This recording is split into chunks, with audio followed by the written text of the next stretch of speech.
bas du biceps et ici c'est Ça main, dépend du d'accord? muscle.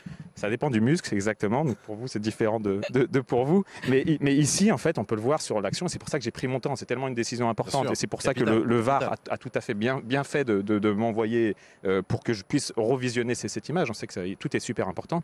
Et moi, j'ai estimé, c'est ce que j'explique au coach, là, vous voyez, il a fini par comprendre les lois du jeu, que ce ballon-là rebondit sur peut-être le parti du biceps, mais aussi une circonférence du ballon qui touche clairement la manche du joueur.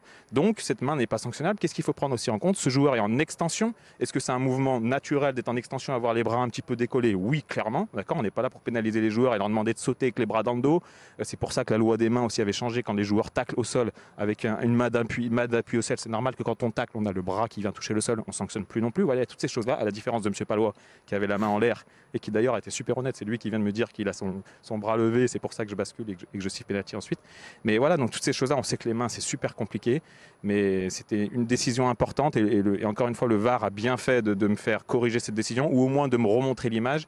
Et après, voilà, j'essaie avec un peu de calme, de lucidité, d'expliquer au capitaine. Je peux comprendre tout à fait que ça peut être frustrant pour eux. Néanmoins, on est là juste pour appliquer les lois et on essaie de faire notre boulot du meilleur de C'est dur. possible. Si c'est vraiment le bas